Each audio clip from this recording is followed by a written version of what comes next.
Hey guys and gals, welcome back to another Vinny Vid Productions video. This is going to be Major Changes Part 3. In this video I will show you the materials I will be using for the structures that I will be building for Old Town Wickenburg. I will show you how I laid them out on the sheet of plastic. I will tell you how much the plastic costs, and we'll continue on with a couple other things. We're going to do a mock-up of the buildings because I'm going to cut them out and kind of put them, my usual thing is mocking them up to make sure everything looks good and will fit. But the placement of the buildings is subject to change without notification. It all depends on what my sidekick says when she gets here today. But anyhow, we'll see how that goes. There'll also be pictures of the places that I am going to be modeling, so you guys can get an idea of what I'm going after in this scene. I'm also going to be showing you what I'm going to be using for the roundabout, or how I'm going to do the roundabout. There'll be a special clip in here for Geno Street. He asked me what's going to be in the area behind me once I get the Wickenburg area finished. So I did a short video for him on that, so that'll be in this video also. There's a lot of work to be done in Wickenburg, and I'm thinking, probably a week. Only kidding, guys. There's quite a bit of work with the scenery and the track laying and getting buildings all done up the way they're supposed to be. But I'll keep working on it, and I'll keep posting videos of my progress on it as long as you guys are interested in watching them. The next video after this will be getting all the track laid down, get all the wiring done, and then possibly starting some scenery. I still think I need to make a few more adjustments to the river. As I'm looking at it, after you do something, before you start gluing stuff down and nailing stuff down or whatever, I always look to see how it looks a day or even 2 days later, and see if I can make any changes before I put it down permanently. Of course, even though it's down permanently, it could still change. That's the hobby, I guess. But anyhow, I think I said enough here, so I think we should get on with the video. So stay tuned and we'll be right back. Alright guys, what you're looking at here is my plastic that I'm going to be using for my next couple of projects that I have going on in Wickenburg. These are all bought at Walmart. These ones here are 18.5 by 14.5, and they cost $2.27. These ones are 11 by 11 and they cost 97 cents. And the masking tape was 97 cents each also. One of these is almost the same as Evergreen's 12 by 24 plain styrene sheet at 15 thousandths. You get 288 square inches there, and here on one of these you get 268 square inches. You guys see that? Anyhow, I am going to be using these four, and let me show you something else here. These ones are just plain white on the back side. These ones here are just plain yellow on the back side. So if you're going to use these for structures, we always paint the inside of our structures black, so all of this would be painted black. But what I intend to do with this is start building the foundations or the supports for my buildings in Wickenburg. And what I'm going to do is I'm going to take my paper and I'm going to transfer it onto the plastic, and I'm also going to put the sides and the back on. So this one sheet right here will take care of all the buildings in Wickenburg. The others I will use as I need for roads and whatever else I might need on the layout. But for now, I think it's a pretty good deal. I got all of this for $9.25 plus the city and state and sales tax and all that good stuff. Anyhow, just a way to show you guys how to save some money when you're doing some projects on your layout. Stay tuned and we'll be back for more. Alright guys, before I start transferring the paper onto the plastic, I just want you guys to know that I'm actually going to build this just like the Walther's, I think it's called Merchant's Row, where there's 4 or 5 buildings with all one front and sides and the back and nothing in the center. Well, that's what I intend to do with these, and I'm also going to make these just a little bit bigger on each one because I have 18.5 inches to play with here, and I have the room on the layout in this area, so I just might do that. Anyhow, this one sheet should get me all the buildings I need for Wickenburg. Stay tuned and we'll be back with more updates. Alright guys, we are back out at my work area now, and as you're looking at the first garage sale sign, I will show you what I've done with it. Now again, this cost me $2.27, and I'll show you what I can get out of it. I don't know if you guys are going to be able to see all of that, but those are all the building structures that are going to be for downtown, Old Town I should say. I keep getting them mixed up, sorry guys. But anyhow, as you can see from my paper mock-up, I have substantially made these buildings a bit bigger. And again with this one, as you can see, I made it bigger. And then with this one, you can see I made it bigger. What's cool about these buildings is they have different types of facades on them, so all of these are going to get different types of facades. But this building right here, I think is going to be the coolest. It's totally cut stone, the entire building, and in the front of the building they have this tower sitting there, and I'm going to put that tower in there. Since I have one and I don't know what to do with it, this would be a good place to use it. Anyhow, the next part of this is going to be the tedious job of cutting all of this stuff out. And you know, it's my routine that when I do builds, I usually do mock-ups, so when I get all of these cut out, I will do a mock-up and put them in their positions on the layout and show you what it looks like. I did not cut all the doors out yet, and I did not add any windows in yet because I need to look at the pictures to get those right. But I can tell you that each one of these doors goes in on an angle like this, and then the door would be here. So each one of those doorways has to be modified. It's not just straight out against the front of the building. Anyhow, let me get cracking on cutting all this stuff out, and I'll get back to you guys in a little bit. Talk to you later.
I'm not going to bore you guys with cutting out the rest of this, but as you can see, it's pretty tedious work that I have to cut all of these different roof lines out.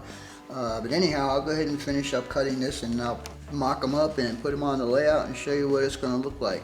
So stand by and we'll be back shortly.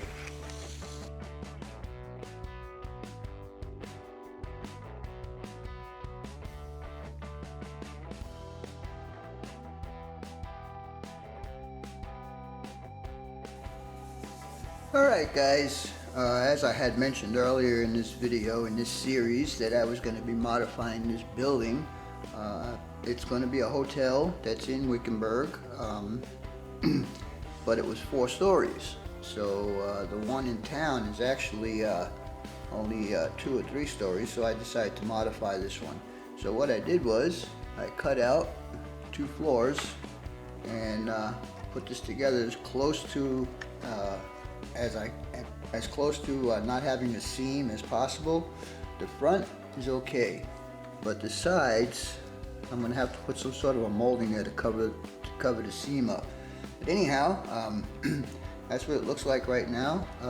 Just gotta glue the top half and the bottom half together, and we'll go from there.